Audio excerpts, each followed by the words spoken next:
Back from the dead, a woman in her 40s who disappeared more than a decade ago and was declared dead is very much alive and not so well. Police say Brenda Heist went missing in 2002 and was declared dead 7 years later. Last Friday, she turned herself in to Florida police after 11 years away from her Lidditz, Pennsylvania home. Police say she was at the end of her rope and tired of running. But now, 53 years old, frail looking, skin weathered by the Florida sun, hair bleached blonde, Brenda Heist is alive, living in the Florida Keys. Heist skipped town one February morning after dropping off her 12-year-old son and 8-year-old daughter at school. She and her husband were reportedly going through a divorce when she just snapped and ran away with a group of homeless people she met at a park.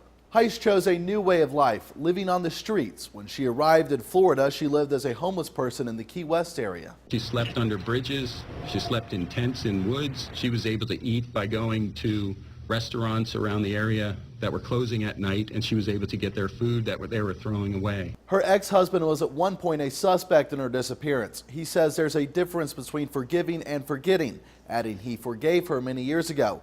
He's since remarried after having the courts legally declare Heist dead 2 years ago. I've moved on with my life. We're happy. The kids are doing much better. This is a little bump in the road. We're going to work through it like we've worked through everything else together.